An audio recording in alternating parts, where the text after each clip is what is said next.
They say routine kills the soul, but for me, routine is how I survive. My mornings start with silence. I don't touch my phone. I don't open the curtains. I sit. I wait. I remember. And then, the first movement of the day. At 7:03 p.m., her. That's when she walks by my window. Sometimes, she's wearing those blue jeans with the rip at the knee, the one she stitched back together herself. Other times, it's that brown coat she thinks makes her invisible. But I see her every time. She doesn't notice me, of course. I've gotten very good at disappearing. People don't see what they don't want to, and no one ever wants to see me, but I've seen enough of them. I know what people really are. The lies they hide in their phones, the smiles that last just long enough to deceive. I've been lied to before, forgotten, abandoned, but not by her. She's different. She has to be. I keep a journal, not for myself, for her. I document her life, things she might forget, details that matter, the way her eyes dart when she's anxious, the fake laugh she gives when she doesn't want to offend someone, the playlist she listens to when it rains. I write it all down, not because I'm obsessed, but because someone should care. Someone should notice the tiny pieces before they disappear. I watched her at the cafe last Sunday. She sat alone by the window, reading some book with a torn cover. She always picks the damaged ones. I think she relates to them. She didn't finish her drink. The coffee went cold. She looked out the window, and for just a second, she wasn't there. Not mentally. Like she vanished into some memory that hurt too much. That's when I realized she was like me, haunted by something no one else could see. People float through life blindfolded. They swipe and scroll and pretend to care, but they never stop long enough to see the cracks. I do. She doesn't know this, but I've kept her safe. There was this guy once, arrogant, smelled like cheap cologne and lies. He waited for her outside work, called her babe like he had a right to. I watched from across the street. He put his hand on her arm when she tried to leave. That night, I followed him. I didn't hurt him. I just warned him in my own way. He didn't come back after that. I know what you're thinking, that I crossed the line. But there are no lines in love, not real love. People like to believe love is this beautiful, safe thing, that it follows rules. But love, true love, is chaos dressed as devotion. And I've studied the chaos. I've learned its rhythm. I've made it my home. I've only been inside once. She left her window cracked. A carelessness born from trust. Not in me, of course, but in the world. A mistake. It was late. She wasn't home. I didn't touch anything. Not really. I just walked around. Took in the scent of lavender and old pages. I sat in the chair she always reads in. I ran my fingers along the spines of her books. There's something sacred about seeing someone's life unfiltered. She had a photo on the fridge, her and her mother, smiling. But the smile was off, forced. The eyes always tell the truth. I stood in her bedroom doorway for 12 minutes. 12 exact. I timed it. I didn't cross the threshold. That would be wrong. But I could imagine her there, lying in bed, breathing slow, unaware that someone finally saw her. Not her Instagram version, not the girl she pretended to be at work. Her. Raw.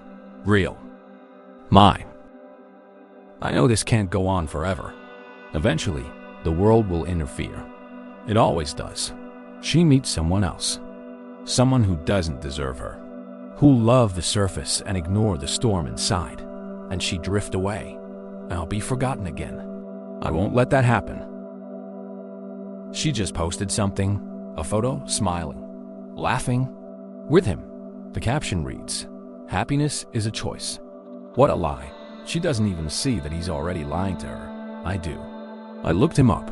The fake job, the criminal record, the ex-girlfriend who filed a report and then mysteriously dropped it. She doesn't know the truth, but I do. And I am going to show her. Do you know what it feels like to be invisible? To scream in silence while everyone else pretends you don't exist? She gave me a reason to breathe again. And if I have to burn the world down to keep that reason alive, then I will. Because love doesn't ask permission. It takes. I see her. I know her. And soon, she know me too. They always leave. That's the rule no one tells you when you're young. They feed you lies about forever, about unconditional love.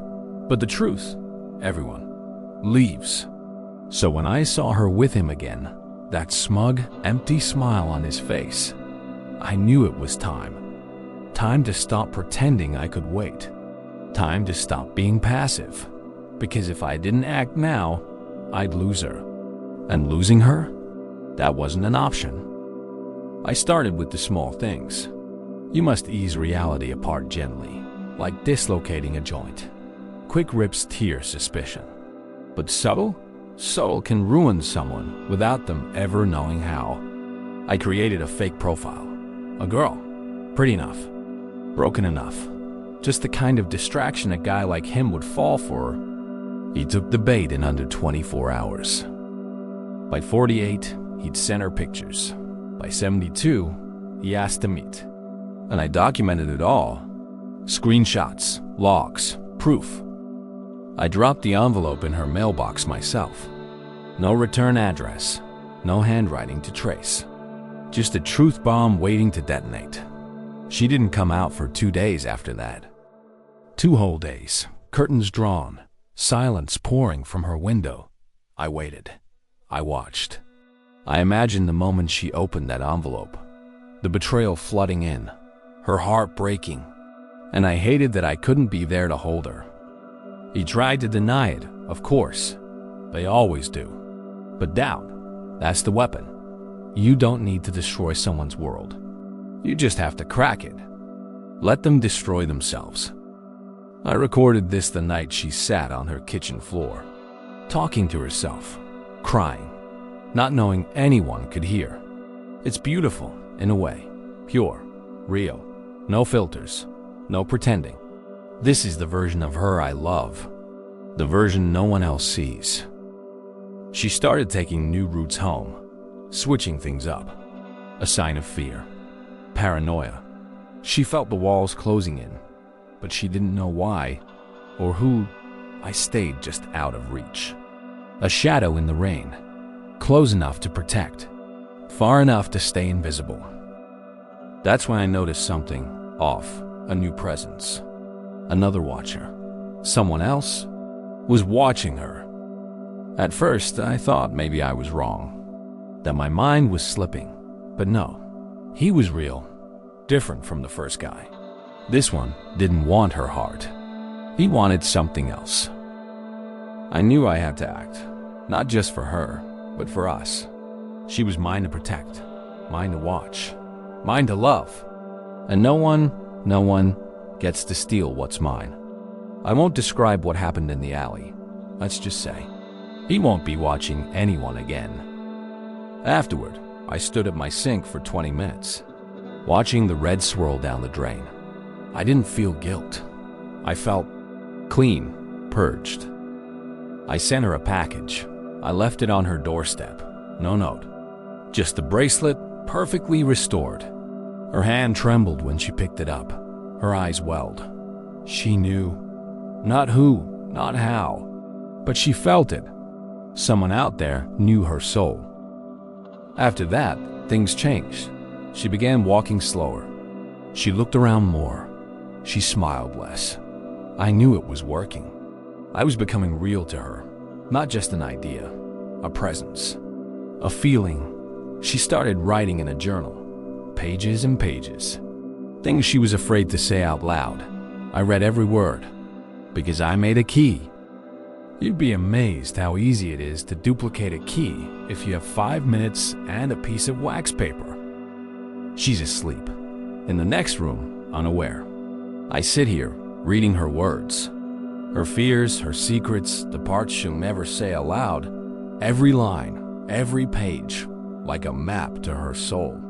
She thinks she's alone, but I'm always closer than she knows. She's beginning to feel me now, in the silence, in the shadows, in the space between her thoughts. And once you feel me, you never unfeel me. She lied to me.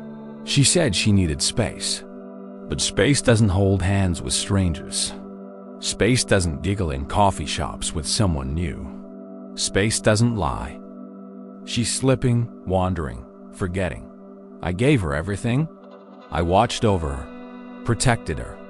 And now she walks past me like I'm a stranger, like I'm the background noise. I'm not noise, I'm the music, the rhythm under everything.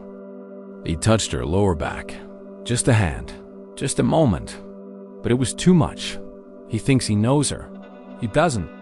He knows her name, her smile, but not the way her breathing changes when she's reading, not the way her hands shake when she's lying.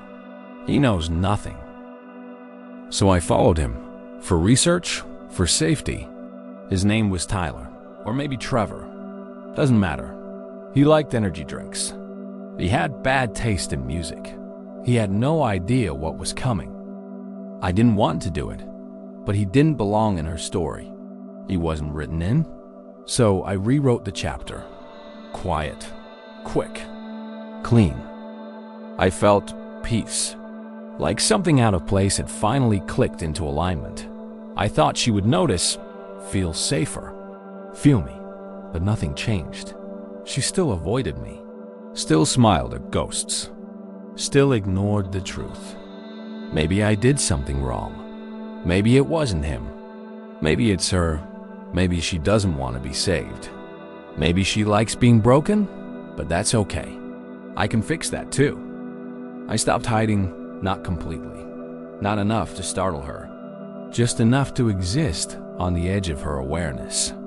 A reflection in the cafe window. A shadow in the bookstore aisle. The weight of a presence she couldn't name, but felt.